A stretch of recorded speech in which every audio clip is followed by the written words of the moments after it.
Meus irmãos, que a confiança em Deus seja renovada, né, sempre e a cada dia nas nossas vidas. Vamos abrir a palavra do Senhor, irmãos, no Evangelho de João, capítulo 1.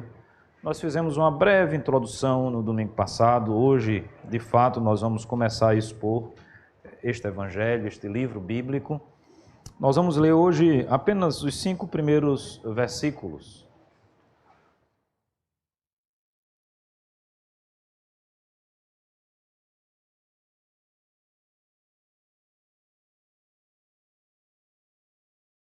João, capítulo 1, do verso 1 ao verso 5. Diz assim a palavra do Senhor. No princípio era o Verbo, e o Verbo estava com Deus, e o Verbo era Deus. Ele estava no princípio com Deus. Todas as coisas foram feitas por intermédio dele, e sem ele, nada do que foi feito se fez.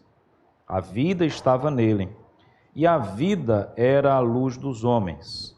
A luz resplandece nas trevas, e as trevas não prevaleceram contra ela. Vamos orar?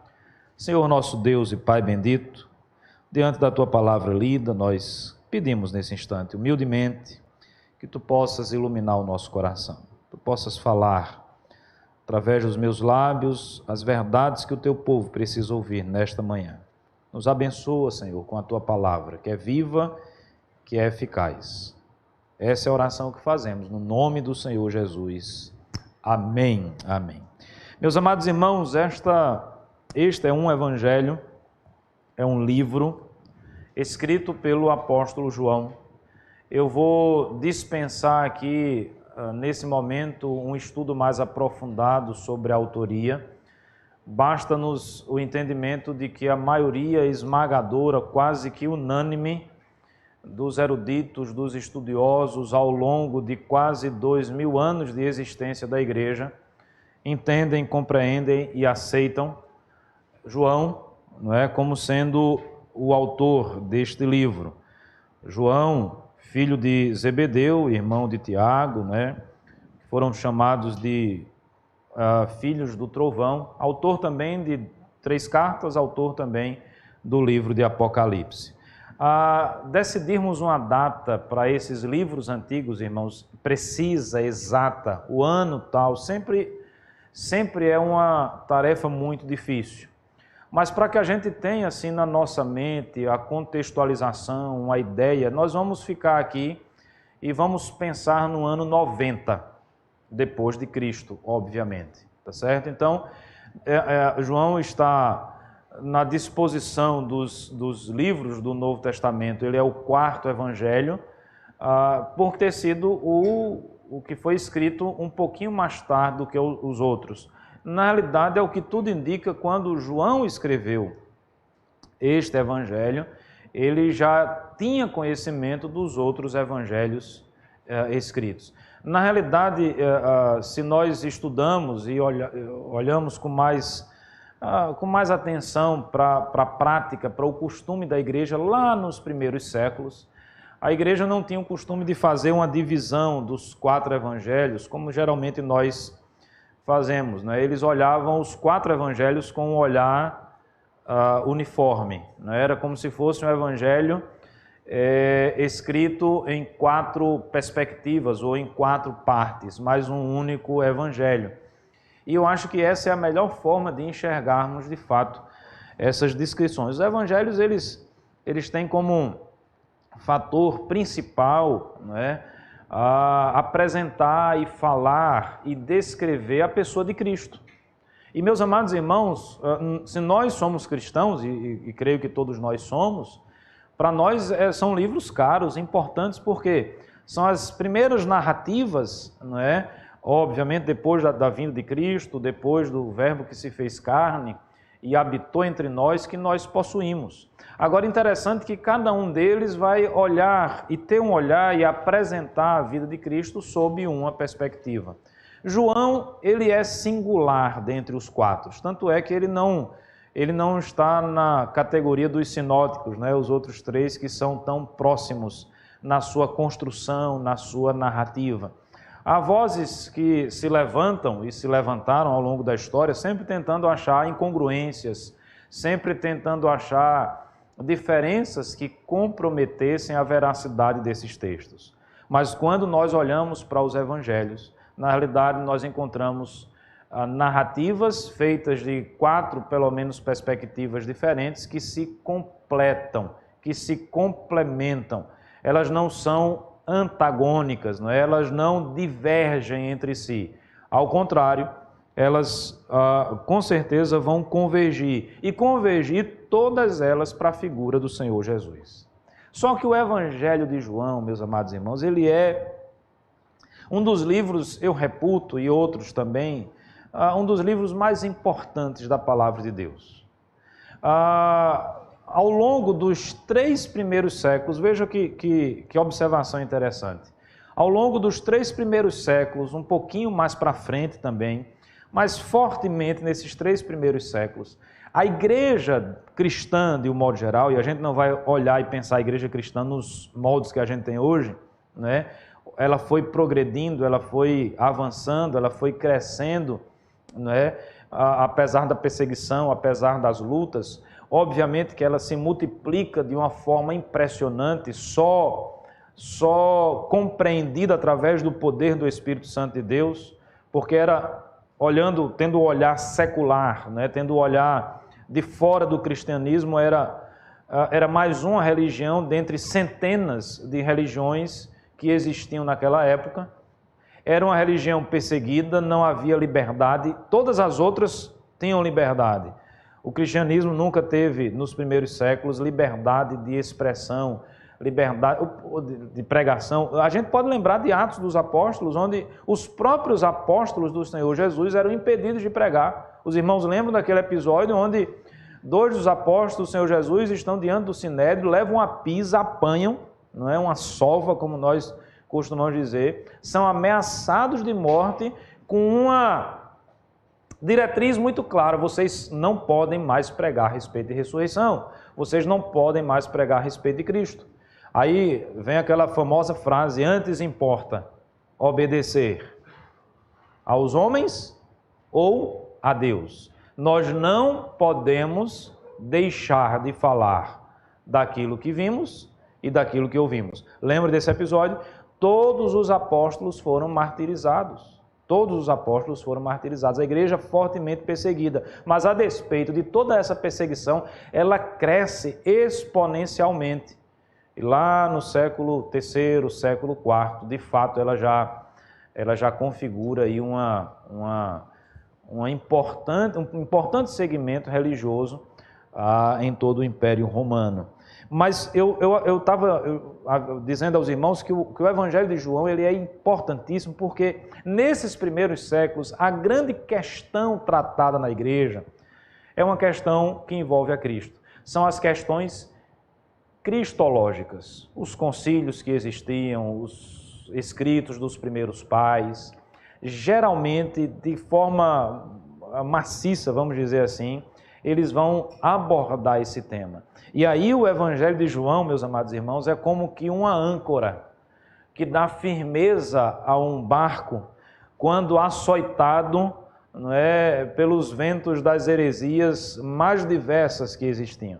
Nós vamos ter a oportunidade, ao longo da nossa exposição neste Evangelho de João, de aprendermos um pouco a respeito de algumas heresias dos primeiros séculos.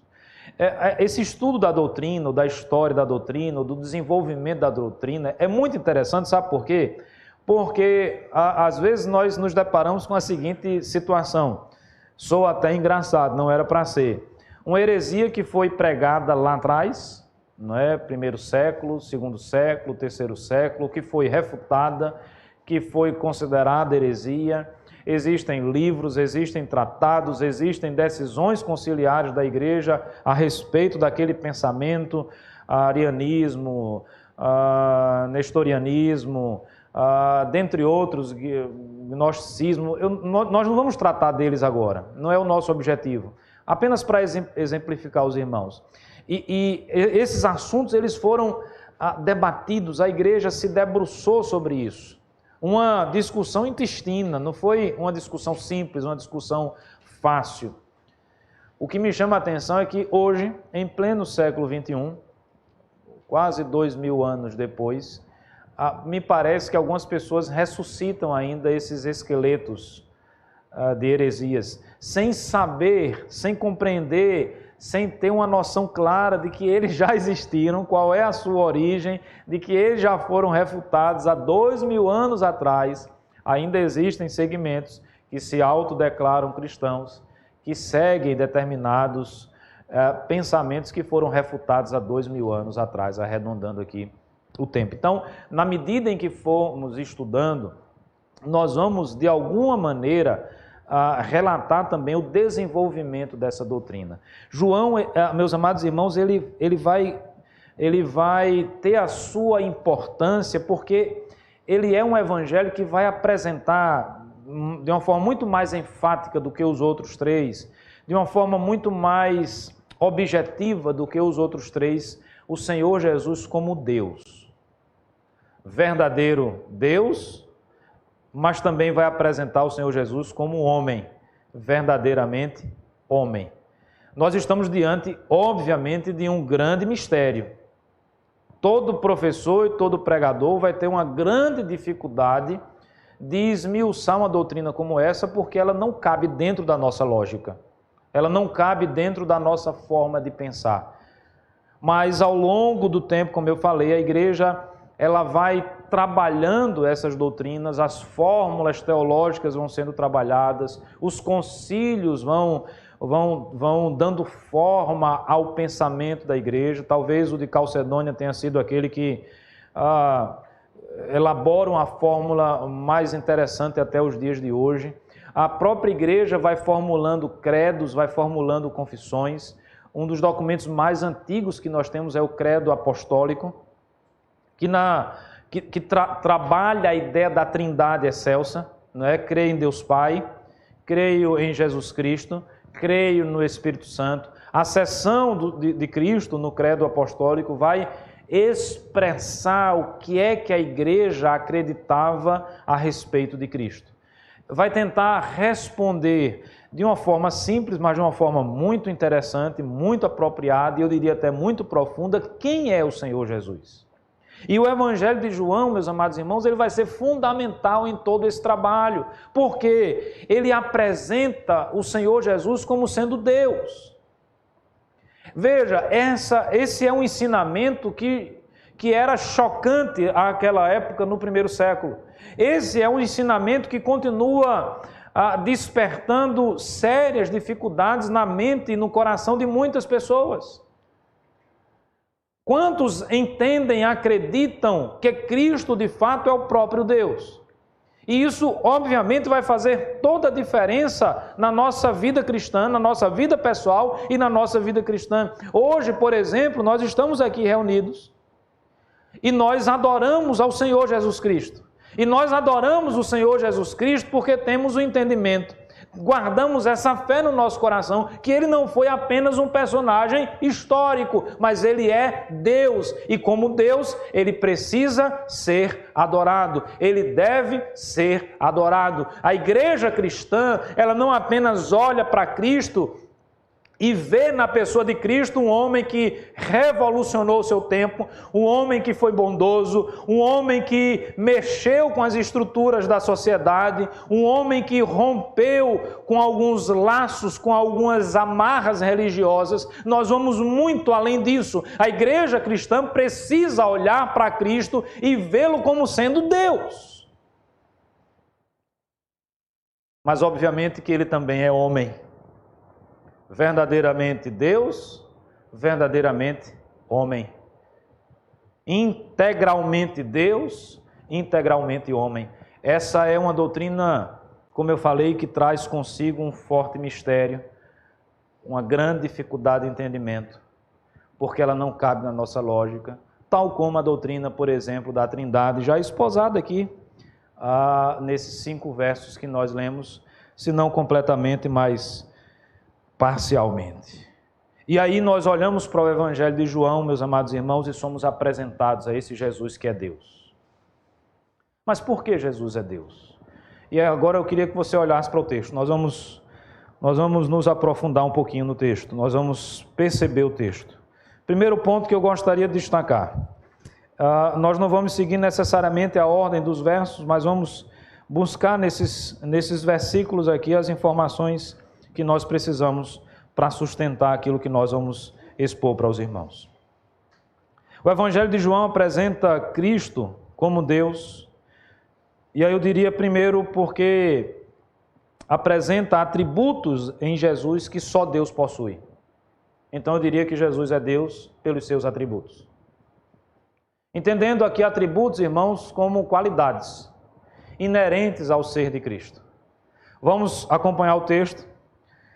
O texto diz assim: no princípio era o Verbo, e o Verbo estava com Deus, e o Verbo era Deus. O primeiro destaque que eu faço aqui com os irmãos, aos irmãos da igreja, é essa primeira expressão. No princípio era o Verbo. Nós vamos entender aqui que João usa a palavra verbo, não é? Apresentando-a como sendo o próprio Cristo, como sendo a expressão revelada de Deus, de toda a sua criação, de toda a sua existência. É Cristo, é o Verbo que se fez carne, é o Deus que se encarnou, é aquele que tem em seu ser a natureza divina e agora ele também tem a natureza humana. Voltamos a essa dualidade, né? Verdadeiramente Deus, verdadeiramente homem. Mas o texto diz assim, no princípio. Veja que aqui a gente está diante de uma menção clara ao primeiro versículo lá do primeiro capítulo de Gênesis. Como é que começa a Bíblia, meus amados irmãos? No princípio, criou Deus os céus e a terra. Como é que começa João? No princípio era o Verbo. E aí nós somos apresentados aqui a um atributo de Cristo. Que atributo é esse? A eternidade. Atributo pertencente ao ser divino. No princípio era o Verbo. Se você pega aí a sua Bíblia, vai para os outros, Mateus, por exemplo, para os outros evangelhos, traçar a genealogia de Jesus. Ele traça a genealogia de Jesus a partir de quem? Ele vai retrocedendo, até chegar a quem? Abraão. O pai da fé, o patriarca da família da aliança. Correto, irmãos? Passando, inclusive, pela descendência de Davi, para que se cumprisse e ficasse claro que a profecia, ou as profecias veterotestamentárias estavam se cumprindo. A pergunta que eu faço para os irmãos nessa manhã é, e João traça a genealogia de Jesus a partir de quando? De Abraão? Ele traça a partir da eternidade. Veja, nós podemos pensar na genealogia de Jesus enquanto homem a partir de Abraão? Sim. Há algumas dessas apresentações? Não. Mas é o que eu falei desde o início aos irmãos. Nós estamos aqui diante de olhares e perspectivas diferentes. O objetivo do evangelista João, o objetivo do apóstolo João é apresentar Cristo como sendo o próprio Deus, verdadeiramente Deus. E para que isso se torne verdade e realidade, é preciso entendermos que Cristo possuía os atributos de Deus. E um Verbo. O Verbo estava com Deus e o Verbo era Deus. Uma genealogia que vai bem antes de Abraão. Na realidade, se nós olharmos aqui para a obra criadora, e a gente vai chegar a isso agora na segunda característica, no segundo atributo, o atributo de criar, não é? Nós chegaremos à conclusão de que o Senhor Jesus criou inclusive os anjos. Porque veja, o texto diz no verso 3, todas as coisas foram feitas por Ele. E aí nós temos aqui mais um atributo à pessoa divina. Ele é criador e não foi criado por ninguém. Meus amados irmãos, nós estamos aqui diante de uma afirmação que gerou discussões históricas. séculos de discussões a respeito de ter sido gerado, criado ou não criado. Chega-se, inclusive, a uma fórmula na tentativa de expressar ou aproximar-se mais da essência da verdade bíblica. Talvez não seja a forma que atinja completamente o que a Bíblia ensina, que ele foi eternamente gerado. É algo até confuso para a gente entender. Como é que alguém... Veja, como eu falei, não cabe dentro da nossa lógica. Nós temos dificuldades de raciocinar e de compreender, porque nós estamos diante de um ser que é muito maior do que nós. É como se nós fôssemos uma régua de 20 centímetros, tendo a função de medir todo o universo, tendo a função de medir a extensão de todo o universo. Nós não vamos lograr êxito com a régua de 20 centímetros. Qual o tamanho do universo? Pegue uma régua de 20 centímetros e comece a medir. Essa é a minha tentativa de expressar a nossa diferença em atingir a mente de Deus. A mente de Deus não é a nossa mente, os seus pensamentos não são os nossos pensamentos, não é? Quem conheceu a mente do Senhor? Quem primeiro deu a Ele para depois receber? Os irmãos percebem a dificuldade que nós temos de atingir a compreensão. Entenda a compreensão como aquela capacidade de cercar o assunto de uma forma plena, está cercado, está compreendido, circunscrever todo aquele conhecimento dentro desse espaço. E agora eu domino isso. Nós não somos capazes de fazer isso com relação ao nosso Deus, porque Ele não cabe dentro da nossa lógica, da nossa régua. Ele é eterno. Ele vai além, não é? Então veja, meus amados irmãos, que a palavra do Senhor aqui nesse Evangelho de João diz que não apenas que Ele estava por intermédio dele. E completa o verso 3. E sem Ele, nada do que foi feito se fez. Então eu estou diante de um ser que foi criador de todas as coisas, mas não foi criado por ninguém. Nós podemos dizer que nós somos assim? Que nós não fomos criados por ninguém e nós somos criadores? Nós até temos a capacidade da criação, como herança de sermos feitos à imagem e semelhança de um Deus que é criador. Então alguns desses atributos nos foram comunicados. A diferença nossa para Cristo nesse sentido, ou para o próprio Deus nesse sentido, é que para que a gente crie alguma coisa, a gente precisa de algo já criado. Na realidade, o que nós chamamos de criação é uma reformulação de uma matéria que já existe, ou não? Suponhamos, você diz assim, não, eu quero criar uma escultura. Existem escultores aí fantásticos. Os irmãos concordam comigo? Não é? Existem artistas talentosíssimos. Eu gosto dessa coisa de pintura, de arte, né? De escultura, de desenho. Eu já disse várias vezes aqui na igreja que é um sonho que eu tenho que eu não realizei, acho que não vou realizar. Mas vez ou outra, eu fico vendo esses vídeos, alguns programas do pessoal fazendo isso. E eu vi isso muito lá nos Estados Unidos, eu não sei se tem em outros lugares. Uma turma que consegue fazer esculturas com aquela motosserra. Eu não sei quantos já viram vídeos disso. É uma coisa impressionante. Pega uma tora de madeira bruta, e uma coisa que me chama a atenção do escultor e do pintor, do artista, é que ele olha para aquela tora de madeira bruta, mas ele enxerga nela o que ele quer. Então, a imagem que ele quer já está ali.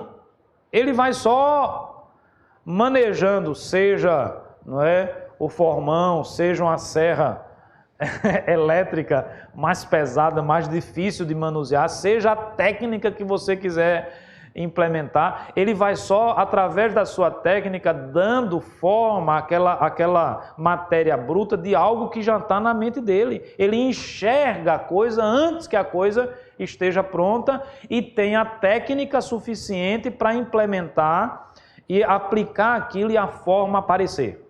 Da mesma maneira, meus irmãos, é quem pinta um quadro, é quem faz um desenho. Ele enxerga aquilo antes. Obviamente que no decorrer da arte, alguma coisa pode mudar, um detalhe pode ser refeito. Da mesma forma é quem escreve um livro, seja lá qual for a coisa que estejamos criando. Mas nós criamos do nada, nós chegamos assim e no estalar de dedos surge uma escultura, ou para que exista uma escultura de madeira, precisou ter a madeira antes. Ou para que exista uma escultura de barro, precisou ter o barro antes.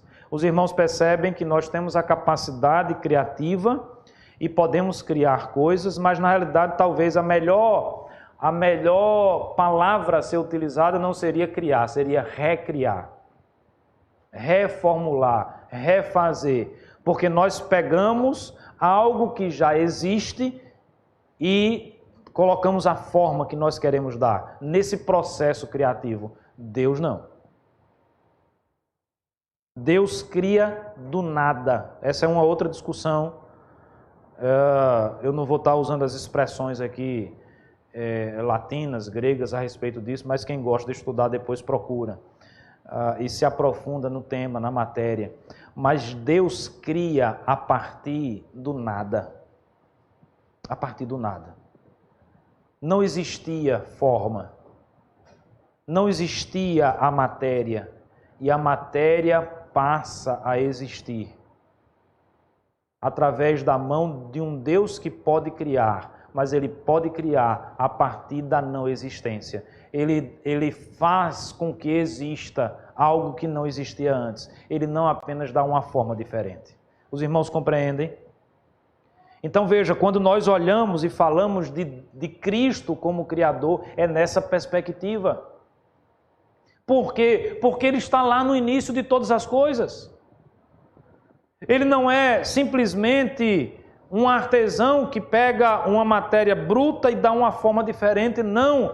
Cristo, como sendo o próprio Deus, traz à existência coisas e realidades que não existiam antes. No princípio era o Verbo, e o Verbo estava com Deus, e o Verbo era Deus. Ele estava no princípio com Deus.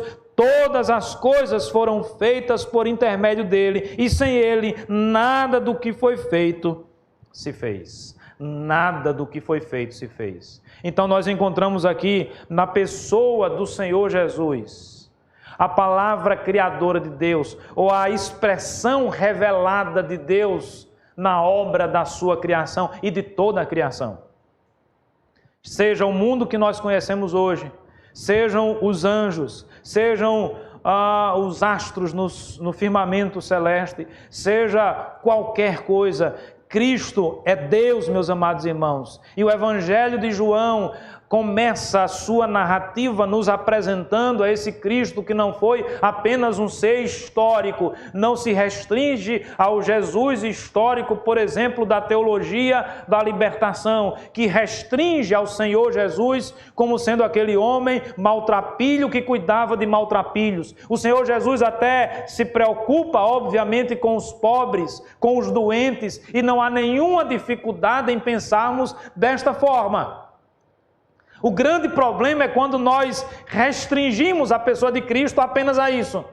O grande problema é quando nós enxergamos Cristo apenas na perspectiva meramente humana. Na realidade, quando nós fazemos isso, nós estamos afrontando a revelação de Deus. Nós estamos afrontando o próprio Senhor Jesus, porque Ele é muito mais do que homem. Ele é o Deus que se fez carne e habitou entre nós. E como Deus, Ele precisa ser adorado. E como Deus, Ele deve ser louvado. Que todo joelho se prostre diante do Deus que se fez homem. Que todo joelho se prostre diante daquele que foi o Criador de todas as coisas. Que toda língua confesse que só o Senhor Jesus é Deus. Diferente de outras culturas religiosas, diferente de outros pensamentos religiosos, nós enxergamos o Senhor Jesus como Deus, mas não como mais um Deus. E aí eu vou para um segundo ponto.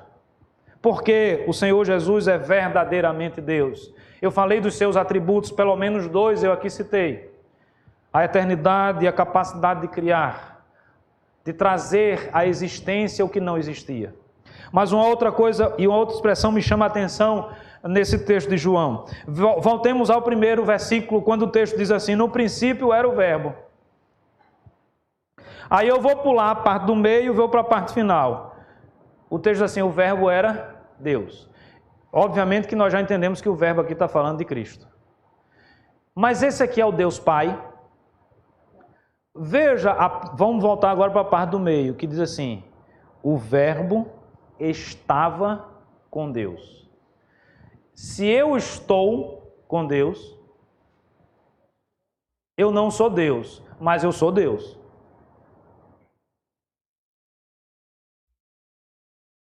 Vamos absorver, é difícil mesmo. Mas volta os seus olhos para o texto mais uma vez. Olha só. No princípio era o verbo. Às vezes passa desapercebido alguns verbos, algumas palavrinhas do texto, que não podem, para um melhor entendimento. No princípio era. Ele era. É o ser. Né? É ontológico. Ele de fato era o verbo. Ponto. Ele não é criado, ele é. Na realidade, meus amados irmãos, eu até listei aqui, deixa eu ver se eu acho. O Evangelho de João, ele é bem interessante. Eu acho que eu listei. Não listei. Pensei que tinha listado. Ele traz algumas expressões que se tornaram extremamente conhecidas, né? Eu sou a luz do mundo, eu sou a videira verdadeira. Eu vou ver se eu lembro aqui de algumas. Eu sou o caminho, a verdade e a vida. Jorge, se você lembrar de alguma, me ajude aí. Esse aí é Apocalipse, mas serve também, a gente vai chegar aí. Eu sou a ressurreição e a vida, um texto clássico que a gente usa muito na... Isso, eu sou propriamente dito. Então, esse eu sou era ego eimi, não é? Lá na expressão grega, remete-nos a... Lembra daquela história lá do Antigo Testamento, quando Moisés diz assim, diante de Deus, Deus vai falar com o faraó, mas eu vou chegar ao faraó e vou dizer o quê? Quem me enviou? Eu sou. O Yahvé, não é? Eu sou. Veja, o nome é a própria existência.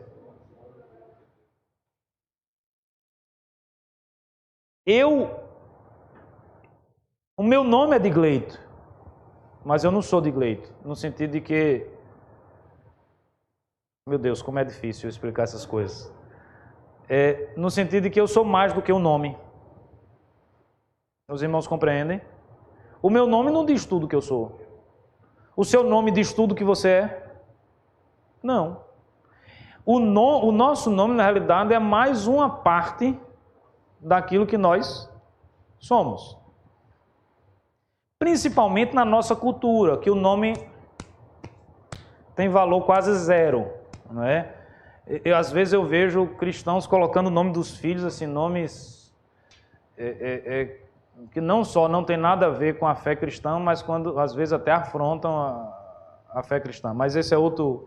Hoje eu não posso ter muita digressão como eu tive Ou então faz como eu tive no domingo passado, ou então faz como meu pai, inventa um nome que não tem nem história nem significado, Digleito. Pessoal, não é Digleito, que nome diferente, né? Significa o quê? Nada, não significa absolutamente nada. Eu até vou dar um significado que eu quiser a ele. Eu vou inventar, já que meu pai inventou, eu vou criar o significado, não tem nenhuma dificuldade nisso, né? Na nossa cultura, o nome não tem muita... Não é? Eu tenho até medo de falar que algum nome vai que atinge algum parente aí, né? Mas o nome às vezes porque eu gostei do cantor tal, aí junta o nome do cantor com o nome do pai, com o nome da mãe, não é? E que de João acrescenta flor no meio, né? Vai ser Flores Dalva, Flores Nilma, Flores não sei das quantas. Tem esse negócio. Então, para a gente, o nome é essa construção, não é? E sem falar que assim, a gente gosta do negócio meio americanizado, né? Tem que ter uma coisa meio, uma ginga meio Kelly, Kranz, tá? Um negócio meio... Né? Se tiver isso, dá um né? Poxa, olha aqui, né? Aí tem pedigree, né? Aí tem know-how. No Antigo Testamento não era assim que os nomes eram escolhidos. Geralmente eram escolhidos a partir de alguma observação, de uma personalidade, e tinha uma influência muito grande, inclusive na própria personalidade dos personagens, né? Personalidade dos personagens ali no Antigo Testamento.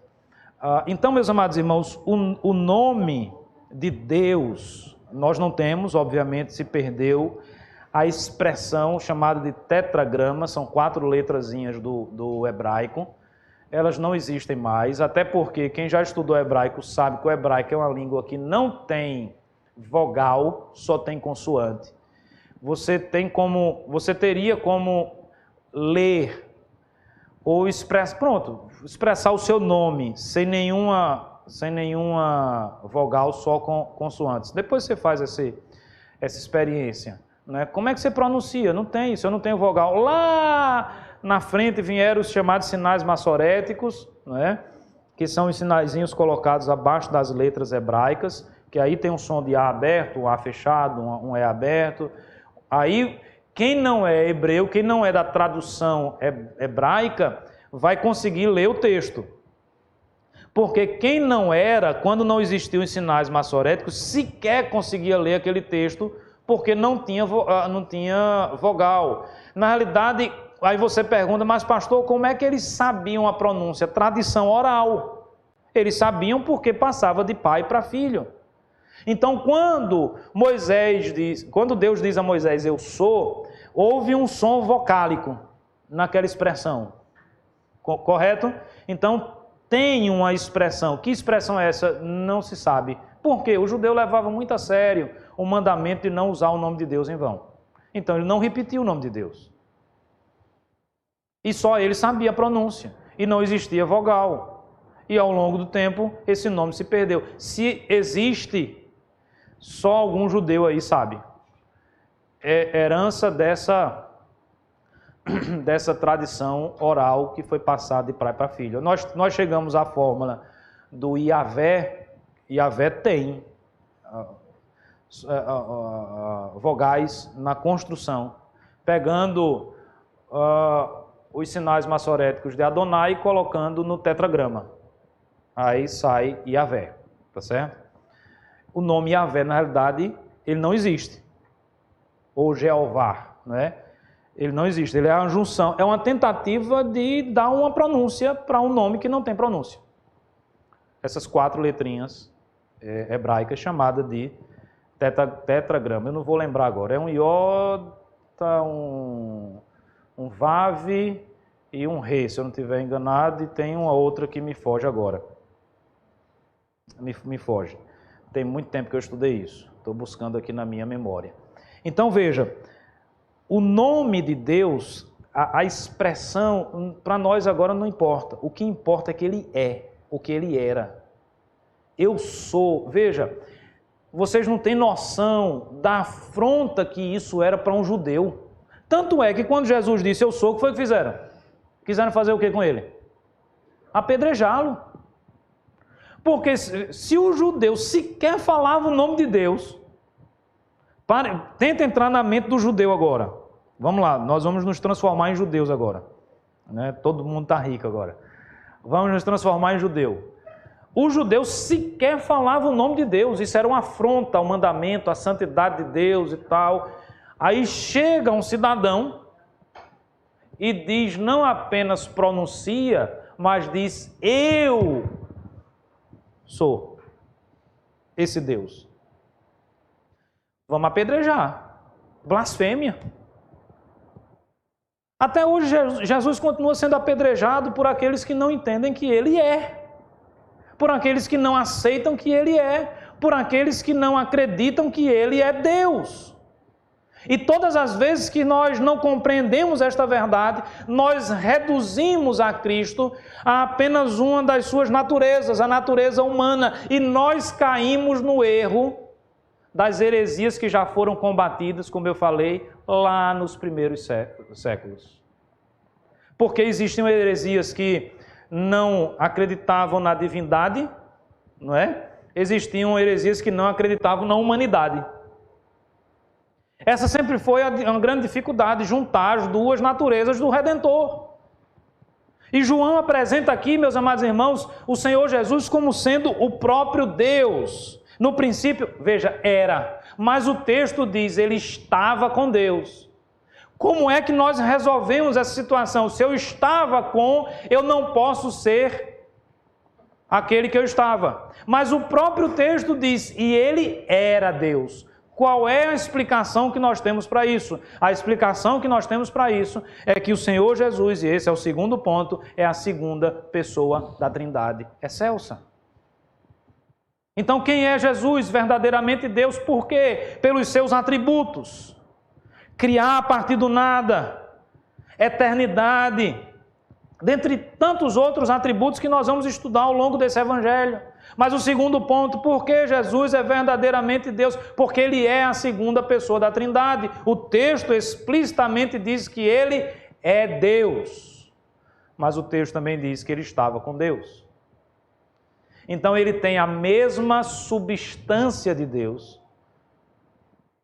Ele tem a mesma natureza divina, mas ele é uma pessoa distinta. Estamos agora diante de um outro grande mistério. De uma outra grande doutrina, e uma das doutrinas mais importantes da igreja cristã, que está revelada na palavra de Deus, que muitas seitas que até se declaram cristãs não aceitam. Uma das, inclusive, características para identificarmos seitas é se elas defendem doutrinas básicas, dentre elas a doutrina da Trindade.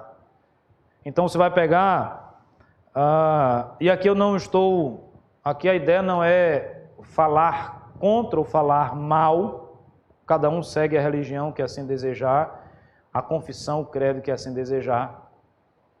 Mas é preciso destacar algumas verdades, até para a nossa própria compreensão. Os testemunhos de Jeová, por exemplo, eles modificam a tradução desse primeiro versículo aqui, desses primeiros versos. Justamente para que a visão seja outra, né? Eu não posso entender Cristo como sendo Deus. Eu não posso entender Cristo como sendo a segunda pessoa da Trindade se eu não acredito na Trindade. E se eu não acredito na Trindade, eu posso seguir qualquer e toda religião que assim não faça, mas eu não sou cristão. Porque é uma das marcas do cristianismo. E aí, irmãos, é história. Eu citei o credo apostólico como exemplo, um dos documentos mais antigos da igreja. Nós estamos diante do Evangelho de João, o apóstolo do Senhor Jesus. Nós não temos tempo hoje de discorrermos aqui sobre a Trindade, outros textos bíblicos que vão falar a respeito disso, mas alguns dos irmãos aqui duvidam que a Bíblia fala do Deus Pai, do Deus Filho e do Deus Espírito Santo. No conhecimento que nós temos de Bíblia, puxe na sua memória. Quem é que desce lá em Atos capítulo 2?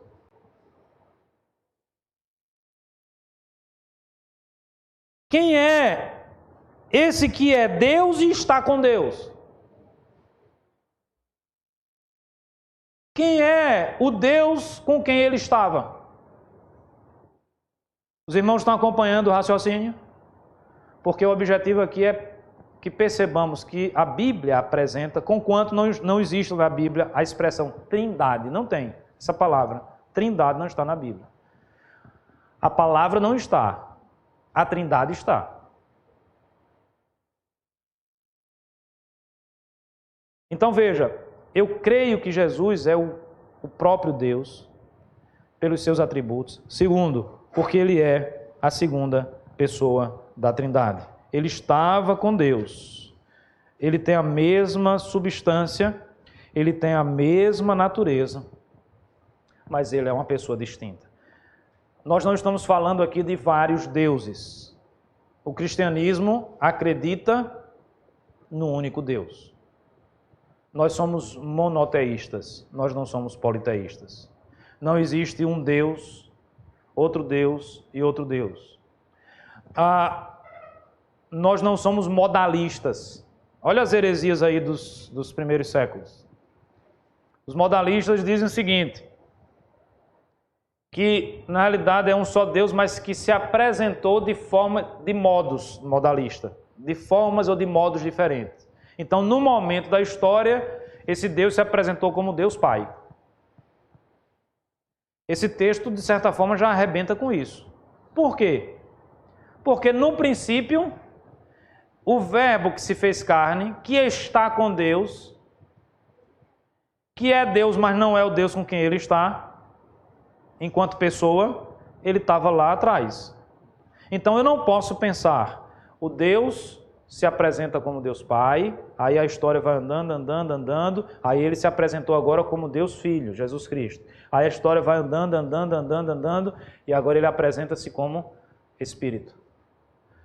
Eu lembro que veio agora uma memória antiga, de mais de 20 anos, numa aula de seminário de teologia, a gente discutindo sobre isso, porque como é difícil, meus irmãos, a gente explicar a respeito da Trindade. E aí a gente fica tentando achar fórmulas, né, mecanismos. Tudo que você falar e que você tentar aplicar vai conter algum erro, não vai ser perfeito, não é? Talvez a que eu gosto mais, só para a gente pensar um pouquinho mais, assim, mas que não presta também, é a que eu sempre uso da H2O, né? H2O no estado... É H2O no estado líquido, no estado sólido, no estado líquido, sólido e gasoso. Mas também é meio modalista esse negócio, não serve não. Aí eu lembro dessa aula do seminário, aí o professor, não, explica aí a Trindade. Aí um colega disse, não, a Trindade, professor, é como se fosse um caminhão, o cara está dirigindo o caminhão é a história. Aí tem uma hora que é Deus dirigindo o caminhão, né? Depois ele passa o volante e aí Cristo vai dirigir o caminhão e depois é o Espírito Santo que está dirigindo o caminhão. Ainda bem que não era prova, porque senão ele seria reprovado. Foi só uma aula, né? Uma discussão teológica. Então, nós não temos essa concepção. Deus continua presente e agindo. Deus Pai, o Deus Filho continua presente e agindo. E o Deus Espírito continua presente e agindo. Desde quando? Desde sempre. Desde a eternidade. Deus Pai, Deus Filho, Deus Espírito Santo.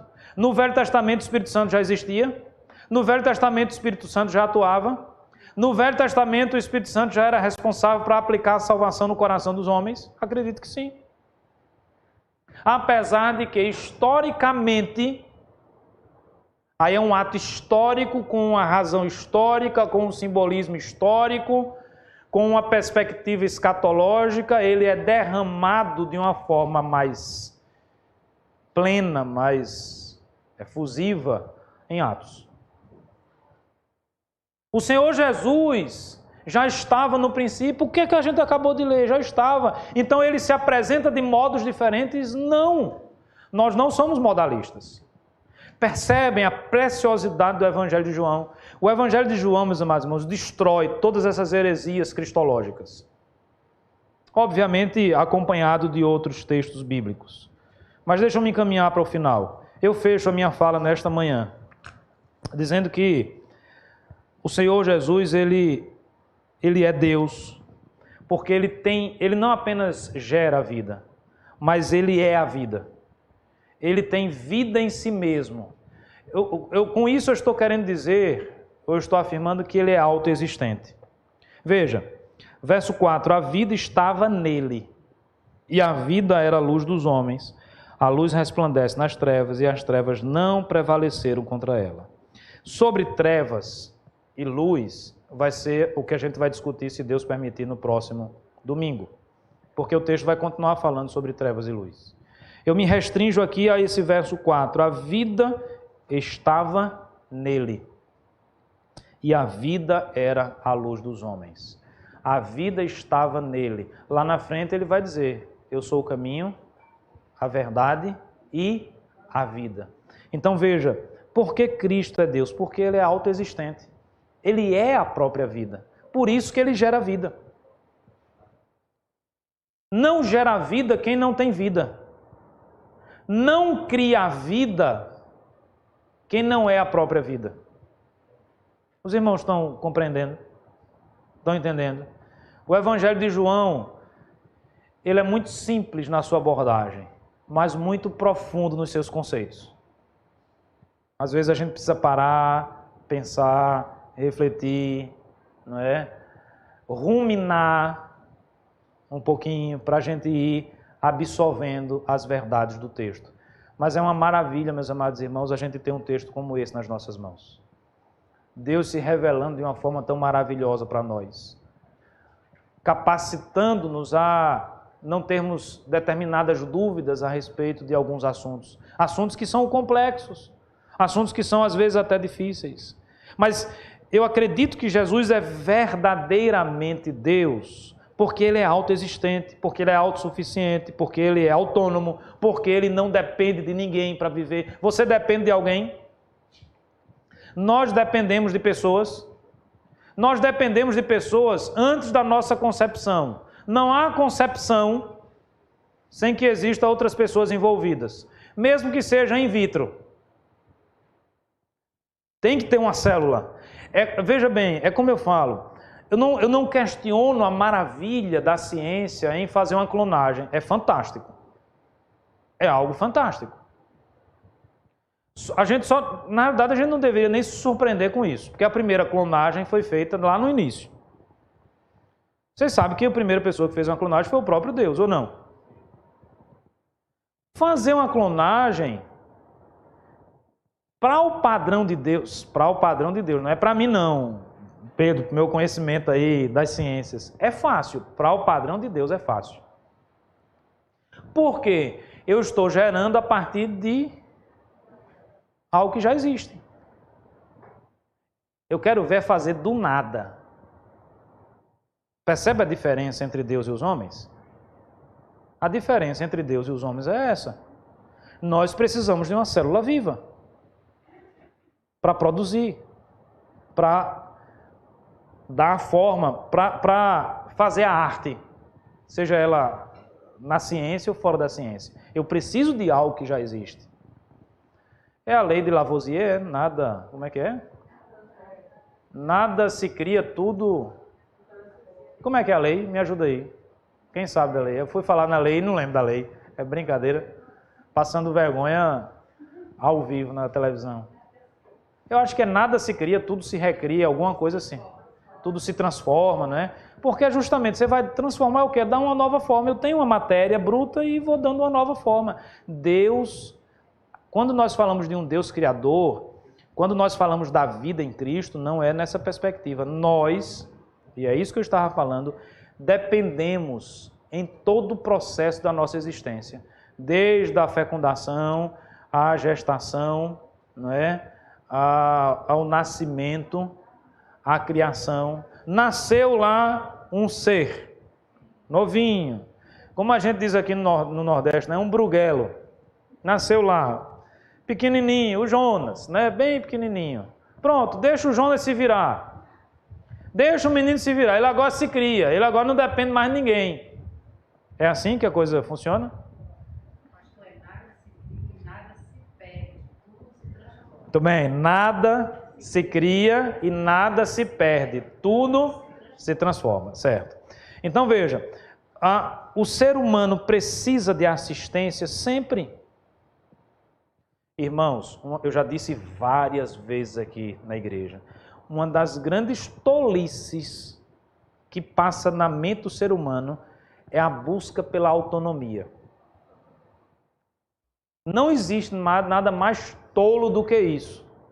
Geralmente, essa busca ela é mais enfática no período assim da pré-adolescência, adolescência, início da juventude. Eu quero sair da casa dos meus pais. Não aguento mais a opressão patriarcal, né? Ou matriarcal. Não aguento, eu quero me libertar. Ô, tolice. Eu não aguento mais ter que lavar prato. Eu não aguento mais isso, eu não aguento mais aquilo. Tá bom, saia da casa do seu pai. Tchau. Vai lá, você não vai agora depender mais de ninguém. Você agora é livre. Você agora ganha seu dinheiro. Você agora fez um grande concurso público aí, ou montou uma grande empresa. Você agora tem a estabilidade que você queria. Basta um apendicite para desestruturar. Na verdade, basta menos.